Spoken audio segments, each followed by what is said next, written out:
If we stop to think about it, almost all of us recognize that we have blind spots. Given that reality, anything we can do that helps us see what others might miss will help us lead better. In this episode, the mindsets and practices that will help us uncover more of our blind spots. This is Coaching for Leaders, episode 758. Produced by Innovate Learning, maximizing human potential. Greetings to you from Orange County, California. This is Coaching for Leaders, and I'm your host, Dave Stachowiak. Leaders aren't born, they're made. And this weekly show helps you discover leadership wisdom through insightful conversations.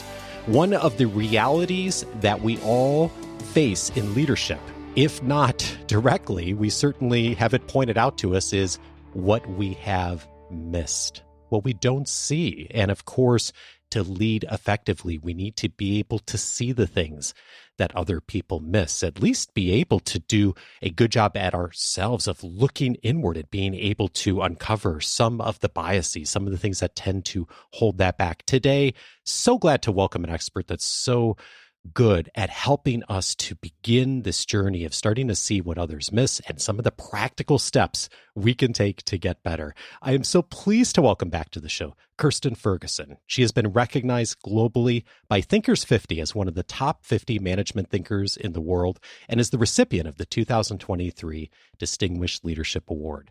She was an officer in the Royal Australian Air Force and then went on to lead an international consulting firm as CEO before serving on the boards of major publicly listed private and nonprofit organizations. She is the author of Womankind, Head and Heart, and her newest book, Blindspotting, How to See What Others Miss. Kirstin, such a pleasure to have you back. Welcome. Oh, Dave, thank you for having me. I love speaking with you about everything leadership for your Coaching for Leaders. So thank you for having me. Oh, my pleasure. As I got into thinking about blind spots and reading the book, I came up on a big blind spot of my own in something you surface in the book. And it is a story you tell about the UK post office scandal. And as I had never heard this story before, and I'm embarrassed to admit I haven't, but I'm guessing other people haven't heard it either. And it illustrates the importance of what we're talking about today, I think, so well. Would you mind sharing a bit of the story of just what happened in the UK with the post office and how this played out? Absolutely. And for anyone else who hasn't heard about the story, I absolutely encourage you. All you've got to Google is UK Post Office, and you're going to reveal everything I'm going to be talking about because it's a current story. It's still playing out. But it began sort of at the turn of the century. Gosh, that makes us seem old, Dave. When the UK Post Office put in a new IT system, something all of us in organisations have been through at some point. And as soon as this IT system was put in, and it was just an accounting system for the local postmasters. So imagine, you've got in little towns all over the UK, retirees and other people in small villages running the post office. And this new accounting system came in and they were noticing at the end of the day, it wasn't kind of adding up. And they would contact the post office and say, look, something's wrong with the system. And they'd be assured, look, no one else is having that problem. It must be something at your end. And the post office would send in investigators, and they started charging these post offices with offences for accounting fraud and theft. And you can imagine, there's these poor postmasters all over the country being charged with serious offences. It turns out for these postmasters who thought they were one of only a handful that might have been experiencing this, and they did not believe that they had done anything wrong. In fact, there were hundreds and hundreds of postmasters. 900 odd postmasters were sent to prison. Oh, wow. A number of postmasters ended up taking their lives, very sadly. And, these are not criminal masterminds. We're talking about the local person who runs the post office. So let's then think about, well, what on earth was going on? the board of the post office and the executives who ran the UK post office obviously were aware that there was this increasing scourge of corrupt postmasters, and they were being pressured to investigate. Are you sure, this is what's going on? Are you sure that it's due to accounting irregularities and fraud and theft? It seems very unusual. And throughout decades, in fact, the post office and the board of the post office maintained it could not be the fault of the IT system. It must be the fault of these postmasters.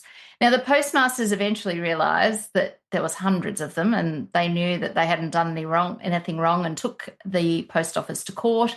And the truth came out, and there were whistleblowers from the IT company. And of course, as we, in hindsight, perhaps could have now predicted in this story, in fact, it was the IT system all along, and it was nothing to do with the postmasters.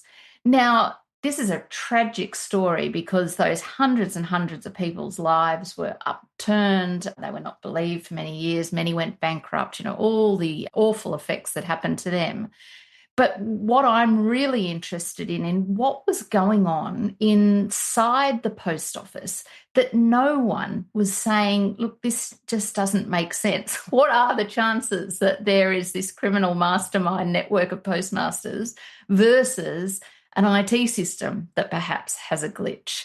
And I'm so curious now, and we've been able to hear through numerous inquiries that have happened in the UK since, including with the CEO of the post office and the board, about their blind spot, because it's easy for us to say, how can this happen? I would never sit on a board and not be questioning this. I would never have been part of that. But all of us have these corporate blind spots, let alone individual ones, where the answers keep being reinforced to us. We're confirming the information that we're seeing, and it almost becomes something we now can't see, that there could be another option. And so it is a really fascinating example of how those blind spots happen, and how by not asking the right questions and not really stopping and saying to ourselves, look, as a board in this case, what are we missing? Could it be that we are wrong and these 900 odd people aren't? What is it that we're not asking ourselves and not being honest about? And calibrating our confidence in terms of how much we actually know what we know. There's something called the curse of expertise, which I was really fascinated about. And I think it would apply to everyone listening, because we're all experts in whatever it is we do. And everyone will have heard of the Dunning-Kruger effect. It's always very funny where there's those of us or others who know very little but think they know a lot. But the curse of expertise means we're actually really good as experts at knowing when we're right, but we're terrible, we're not so good at knowing when we should doubt what we think we know, when we might be wrong. And that is why we keep having these blind spots. If we think about that board of the post office, they were very confident about what they thought they were right about, but they showed a complete inability to doubt what they thought they knew when they thought they may be wrong. They didn't even ask that. Well, presumably they didn't even ask that question. So I think that is where we need to be calibrating and being open to the idea that while we might be an expert, in inverted commas, at whatever it is we do, we simply do not know everything. And the world is changing so rapidly that being able to understand that we simply do not know will make us much more open to learning how we can pivot and learn and unlearn for the future to make us better leaders. Does that make sense? Oh, it does so much. And it comes down to one of the real heart of this book, to borrow a word you used in a title of a previous book, is probably two words: be honest.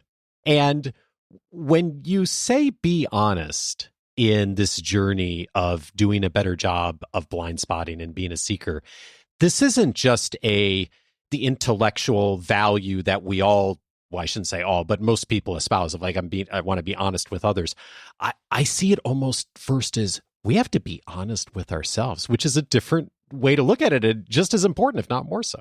Absolutely. So the framework, maybe I could back up a second. Please. Blind spots we all understand we have. I think, no one's, if you don't think you've got a blind spot, that's your exhibit A of a blind spot. Right. We all know we've got them. The reason I wanted to write the book was, okay, that's great, but now what do I do? Like practically, how can I come up with a way of finding and overcoming some of these blind spots? We're never going to, this isn't a magic bullet, we're never going to catch all of them, but knowing you've got them is half the battle.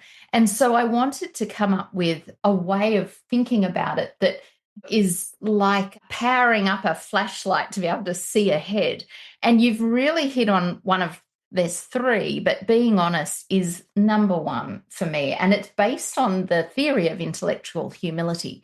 It's this idea, as you said, of it's not about integrity and not stealing, and it's not that use of the word honest. This is about that idea of a mindset of being honest with ourselves, even if we can't be honest with others, about our intellectual limits. And there's a sweet spot. As I mentioned, everything is going to be around a sweet spot because you and I have a spectrum of knowledge. There's some things that at one end, I feel I know nothing, and I can feel this sort of crippling self-doubt, on certain topics. I know nothing, and that's not helpful. At the other end, we can experience intellectual arrogance. I feel I know everything on a certain topic, a surefire way to miss something. Blind spotting is right in the middle. It's that confidence that I don't know everything, but I'm okay with that because I'm confident I'll be able to find out. And so for me, the absolute key 4 words that we need to be able to say to ourselves, if not to others, which can be very helpful, I'm sure we'll talk about that, is I don't know yet. And the yet is so incredibly important because it's telling yourself and others that, I don't know now. I'm being honest with you. I really have no idea. I've never seen this challenge before, but I know I'm going to be able to figure it out. And I think when you said at the beginning, a lot of us feel that if we say something like that, we'll lose credibility or we'll lose trust from others. The opposite is true because we've all got these incredibly attuned BS meters. We know when someone doesn't know what they're talking about. We can tell. It's so obvious. Yet our blind spot is we tend to think no one else can see that of us. So when we can, in certain circumstances, again, if you're doing a surgery, I do not want you to tell me as my surgeon beforehand, I don't know how to do this. Trust me, I'll figure it out along the way. But in the right circumstances, if you can say to your team, look, I don't know, I've never dealt with this challenge before, but I'm confident we're going to figure it out together. You will build trust.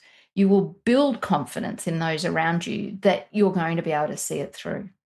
That's what I love about this chapter of the book, especially, is the invitation, of course, to be honest, but also then the real clear practices to do a better job at that. And the first of those practices is what you call accepting your intellectual limitations, which goes to exactly what you were just saying, Kirsten.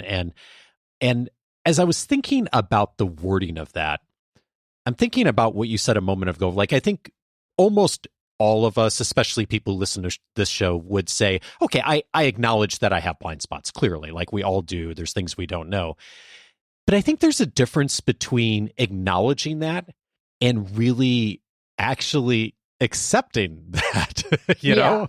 What's the difference between someone who just sort of intellectually agrees with that, but with someone who really accepts that and like really sees that? And I mean, I've written the book on this and I've got blind spots every day. So this is hard work because we default, especially if we're feeling anxious or nervous or stressed or whatever, it's it feels safer to put on an air that I know what I'm talking about or not even consider these questions.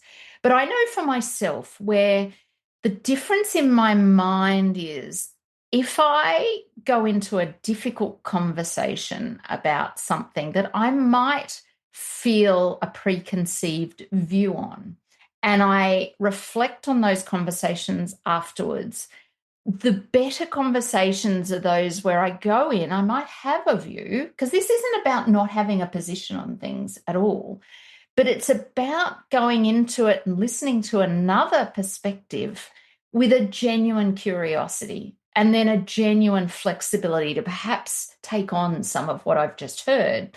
I can compare that to other conversations I've had where I'm not even thinking about blind spotting. I feel so invested in whatever it is my view is that I'm really not listening to what their perspective is. And I come away none the wiser as to what I might have missed. And I think all of us can reflect on those different types of conversations that we have and understand the benefits that often come from when we're willing to open our minds just a little and just perhaps open up to the biases we might be bringing to that conversation.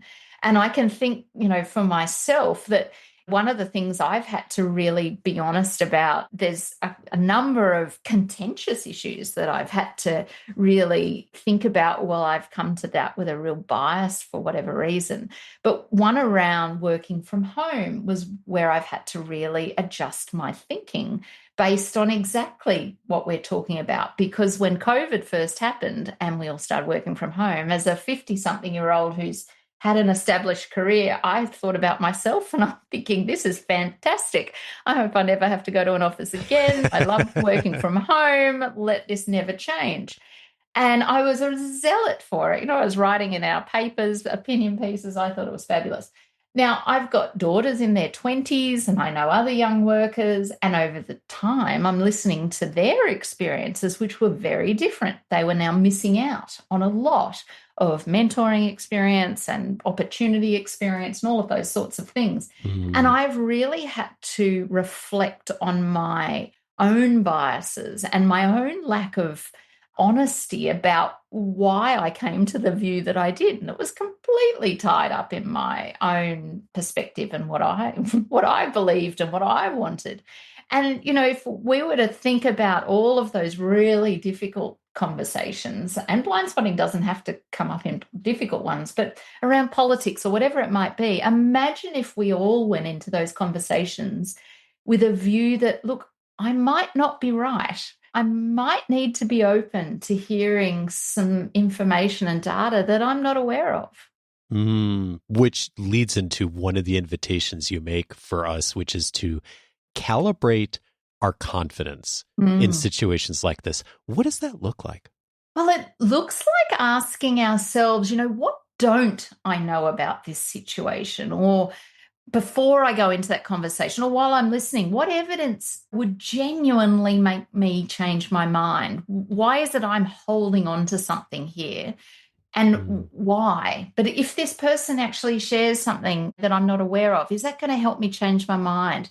And really being honest about, am I basing my decision or my views or perspective on past experiences? Or am I actually looking at how things have changed? What's the current relevant experience and evidence that may go against what I'm thinking? I think, I look at the times I've sat on boards for about 15 years, and we'd always sit around a table, for example, if we're going to do an acquisition. And we'd sit around and tell ourselves we've done our due diligence and we've gone and done all the checks and all of those risk and rewards, weighed it all up. But now I look back and if I'm really honest, I don't think we ever really sought out the views of someone who might be adamantly against what we're about to do and then said, what are we missing? Why is it you are adamantly against it?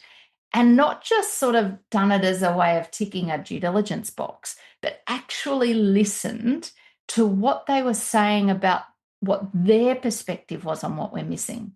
Now, it doesn't mean we might not have done it, but that act of actually accepting that you may not know everything is incredibly important to practice wherever we can, because it's going to help us see things we absolutely will otherwise miss. Well, I was thinking about what you said earlier of the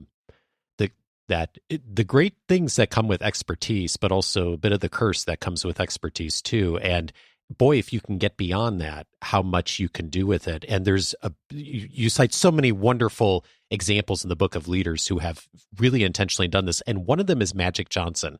And I think it's really interesting. Like, here's someone who absolutely at the top of his game, literally in the sports world, and has tremendous expertise. And after retiring, decided to make a shift into the business world, a place where he didn't have anywhere near the expertise. And what he does is really, really interesting. Could you share that? Yeah. And I mean, not everyone's going to be in the position of Magic Johnson to be able to do this, by the way. But yeah, of course. His mindset was fabulous. He knew he was a learner. So even though he was being, feted all over the world for his brilliance on the court, he knew nothing about business.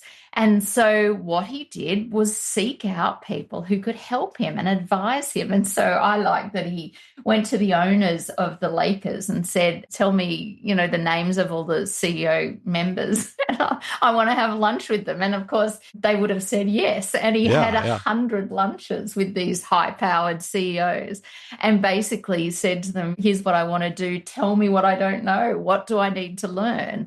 And many of those stayed on as mentors for him. Now, as I said, not all of us are going to be able to sort of open our Rolodexes and do it that way. But his mindset of being a learner is something we can all do. It's, I've never done this before. I've never seen this problem before. Let's go back to being a learner. How would I have approached this if, this is my first day here in this organization? What do I need to learn? And who do I need to ask? And the more, especially as leaders, we can be asking our teams for ideas, the more we're reinforcing to them that we need them. They have a role in solving the great challenges of this organization, as opposed to, I'm the leader, I can tell you how we're going to fix it, you just follow, where so many leaders feel that's what they need to do, that their credibility comes from being the one with all the answers. I've always argued that's absolutely not the case. Yeah, but I'm glad you mentioned it. And most of us don't have those resources to make the connections he did. And yet the mindset like example is so powerful of virtually all of us, especially folks in our community, certainly have interactions with people who have expertise that they don't. And I think oftentimes we don't think to do the kind of thing he did. Like we think of here's this person who's got this expertise, or we think about ourselves as maybe not consciously, but we think okay, I have a title like vice president and I've had this great career success and I know a lot. So if I'm going into this new area, I can apply all of that. And there are some things that transfer. There's also a whole lot of things you have no idea about. And so being able to just sit down and talk to people who know something that you don't, I mean, just the willingness to do that. And obviously he went on to build this incredible business empire partially as a result. I mean, it's really what a great mindset to have. Yeah. And I think I mentioned before about the changes that we're experiencing. So I think we need to assume we don't know how to do things in this new world based on our past experiences, because everything is so different. And the most effective leaders are those who, and stick with me here, can unlearn. We need to unlearn what we have relied on for a long time, because it may not still be applicable. And so the most effective leaders will unlearn, then learn, and then pivot as they need to. And for me, that is what Blindspotting is about. It's recognizing that if we keep just leading in the way that we've always led, or thinking in the way we've always thought, or making decisions how we've always made decisions, we are bound to be having blind spots we're not even seeing. Which leads us right to one of the other practices that you invite for us, which is to disentangle our egos from it. It's to shift away from our pride. And again, it's one of those things that intellectually we all think about that. And we go, okay, I might have some ego in some of this. I recognize I probably shouldn't. And yet, it's so hard to see it, when we have our pride wrapped up in something. When you think about and see people do this and really start to genuinely disentangle some of that, to be able to set their pride aside, what helps them to begin that journey? Yeah, and you've picked on the hardest practice because so many of us are defined by what we do. And so when someone, or even ourselves, if we have to feel we don't know everything about what we do, it really starts to trigger our whole sense of self. But if we go back to magic, let's just imagine you're Magic Johnson and everyone in the world says you are absolutely the best at what you do. There is no doubt his ego would have been wrapped up in being this world famous basketball player that's getting paid zillions of dollars to shoot hoops. Right. He had to be able to disentangle his ego from being that person and sit opposite someone who he admired. So he was telling himself, I know nothing compared to this guy, this or this woman. They know so much more about an area of business or whatever it is than I do. I know nothing. If I define myself only as being a lawyer, for an example, and everything about my sense of self is wrapped up in winning cases and telling people I'm a lawyer and being the best lawyer I can possibly be. The idea of admitting I don't know something about that, or even not being a lawyer anymore, becoming a learner in something else, is almost impossible, because I'm saying to my whole sense of self, you no longer exist in the way you thought you did. So what we need to be able to do is to try and distance ourselves from what it is we do or what it is we think we know, and think of it more, if I was an outsider, what would someone think I'm really good at if I'm this lawyer? And it's helping people. I'm really good at finding solutions to complex problems. So really thinking a bit more left field about what it is you do and feeling that sense of self and pride in that. And then the actual title and the technical knowledge and all of that becomes a lot easier to think, okay, well, I don't know everything about that, but gosh, I'm going to learn. It's taking the things that we are expert and experienced at and just setting them aside a little bit, looking at them a little bit more objectively. And by doing that, of being able to disentangle the pride and ego we all have in our work, like all of us do at some level, and just being able to separate that a little bit. And if you start that journey, then you start to poke around there a bit, then it becomes a little bit easier to start to just separate that and to be able to set it aside. It's still uncomfortable, but you get there a little bit more than you do if you don't otherwise. I remember when I went from being a CEO, I then moved into just being being a company director and sitting on boards. But for the first few months, I didn't know how to introduce myself because my ego, now I look back, was wrapped up in saying, hi, I'm Kirstin Ferguson, I'm the CEO of XYZ. I defined myself really professionally by that position title, which is part of what we're talking about. You then don't have that position title. Oh my goodness, who am I?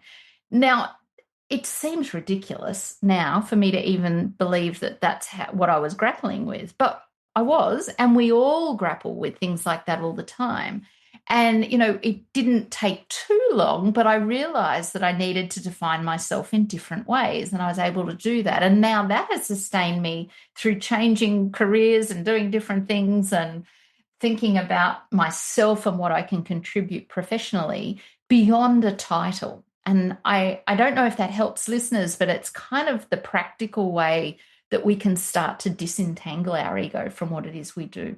And then you invite us also to this practice of hunt your biases. And you point out, again, the biological reality of we're all hardwired to conserve energy, right? Like when we see something that makes sense, we're like, okay, I'm going to just naturally look for things that confirm that initial belief that I've created. And it helps us to conserve energy. It helped us stay alive in times when we didn't have the resources we do today.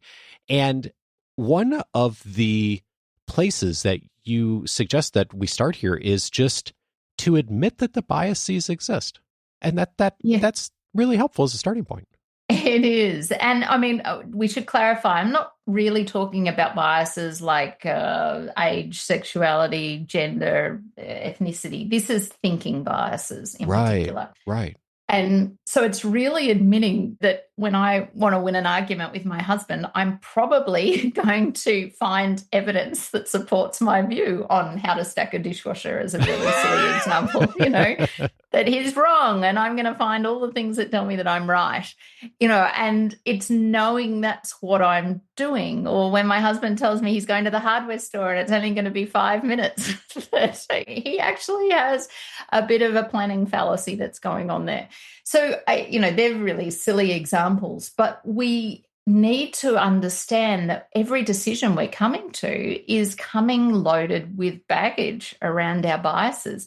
To me, I love thinking about hubris, because the more success we have doing something, the more of a bias it comes into our thinking, because we start to think, well, it worked last time, it should have worked this time. And that can become a real challenge to us, opening our eyes to what is different in this next situation, or whether it truly is the best choice. And we can rely on those past experiences far too much. So I think hunting our biases is, as you said, is almost as simple as going, okay, there's guaranteed to be some biases in whatever I'm about to do. What are they? And let's look for one. Just one will start you thinking about, okay, I probably need to overcompensate for that in other ways. And I love what you suggest, which is to model vulnerability a bit and talk about that a way into this, both for yourself and also to when leading others, is just to it's kind of going back to what Dale Carnegie wrote and How to Win Friends and Influence People like 100 years ago. There's a chapter on talk about your own mistakes before criticizing the other person. And the first part of that like really comes into this of like, if you really want to admit that your biases exist, part of that is just saying that out loud to yourself, but also just saying that out loud to others. Absolutely. And if you're leading a team and, we're coming up with a decision, or you've got a view on a thing, invite them to say, what am I missing here? You guys can see what some of the biases I might be working towards better than I can. What am I missing? And you suddenly start making it safe to talk about biases and not knowing and getting things wrong or not having all the answers. And as a leader, if we can create a psychologically safe team where talking about biases and intellectual limits is just par for the course, then of course you're going to come up with better outcomes, because everyone will be happy to share the biases that they're coming to it with. And I think it just makes for a far more collaborative and innovative team where we're all open about the reality. Because remember, the reality is we do not know everything. And so being open about that and making that very normal is a much more successful way to go. Thinking about that phrase you said earlier, I don't know yet. And so much about blind spotting is getting to the place sometime where you say, I'm not only able, but willing to change my mind on something. As you've written this book and thought so deeply about blind spotting and helped leaders to do this better, what have you changed your mind on? Yeah, it's a really good question. And, I mentioned earlier about working from home. That's certainly something I've changed my mind on. But even on, more challenging issues, and we had a referendum in Australia, and it was around our Indigenous people, whether they could get a special clause in our constitution that gave them a voice in our parliament. And I voted for that. And I was of the view, and still am, that was the best outcome we could have had. Australia overwhelmingly voted against it. And it was a moment for me to realize, well, I'm in the minority of my view. It didn't mean I've changed my mind. And that's why I definitely want to emphasize this isn't about changing our mind, but it was about opening my mind to what I'm missing that others have views on, and realizing that actually my fellow citizens had a very different view on this topic than I did. What is it that's going on for them? And I think this is where we can try and bridge some of the extreme polarization we see on so many issues and just seek to understand. It doesn't mean I need to change my mind. There are some things like marriage equality I will never change my mind on. I am pro-marriage equality. It wouldn't matter how many arguments I heard against it. I'm not going to change my mind. But the fact that there are others where I feel very much I may not know everything and I need to learn more about it. So it's not about not having values. It's about being willing to accept I don't have all the answers. Kirstin Ferguson is the author of Blindspotting, How to See What Others Miss. Kirstin, thank you so much for your work and also for being an example of this in practice. So appreciate it. Thank you so much for having me.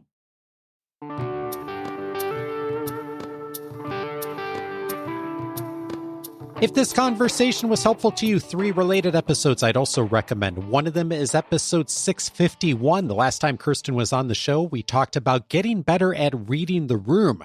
Talking about blind spots, that's something that it gets us all at one point or another. And most of us, like me, have many stories of times that we weren't able to read the room effectively for whatever reason. And in that conversation, Kirstin and I look at the reality of, okay, you show up somewhere, either physically or maybe just showing up in a new way, in a new space, in a new position. How can you actually do a better job at reading the room? So many of you told us that conversation was really helpful to you. I think a great compliment to this conversation. Episode 651 for that. Also recommended episode 732, How to Find What's Missing. Jeff Wetzler and I had a conversation about curiosity and how we can utilize the curiosity that we all have inside us and turn that into a little bit more of a superpower in order to be able to hear what we're not hearing. It goes right along with this conversation. If we can be a little more curious, if we can ask a question a little bit differently, can make a big difference on what we hear or don't. Episode 732 for that. And then finally, I'd recommend episode 743, How to Teach Your Expertise to Others. I had a lovely conversation with Roger Kneebone. He's an expert on experts, has spent a ton of time over the years researching folks who have expertise and how do they interact with the rest of the world. And this is the reality for a lot of leaders, is they've gotten into the position they've gotten into because they have expertise in a particular discipline or industry or a technical process. And now they're in a leadership role. And how do you actually teach that expertise? Well, it actually gets in your way a lot of the time, because when you know something so well that you're an expert, it's really hard to kind of set that aside and be able to help others to develop that skill. We talk about how to do that more effectively in episode 743 and some good practices that will get you started. I think it's a must listen and a great complement to this conversation as well. All of those episodes you can, of course, find on our website at coachingforleaders.com. They're all available on all the podcast apps. But what's not on the apps is the ability to surface what you're looking for right now, because we all have blind spots. Every single time, almost universally, when I talk to a leader and we have a serious conversation about how they can get better at their work as leaders, almost everyone has 2 or 3 things right off the top of their head that they say, you know what? I kind of know exactly what I need to do. I've been getting feedback for the last several years and performance reviews. I've heard from peers. I've heard from family members. This is something I need to get better at. We all have those things that we know we need to improve on. And of course, we have things that we don't even see. One of the best ways to uncover both is to get into our library, find the thing that's going to be relevant to you right now, and from there, you may find the thing that may not even be on your radar screen yet.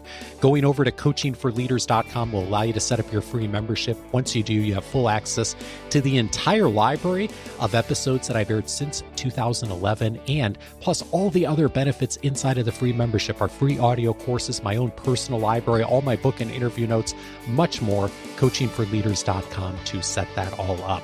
Coaching for Leaders is edited by Andrew Kroger. Production support is provided by Sierra Priest. Next Monday, I'm glad to welcome Ruchika Malhotra back to the show. We're going to be having a conversation about the way to build collective power. Join me for that conversation with Ruchika. Have a great week and see you back Monday.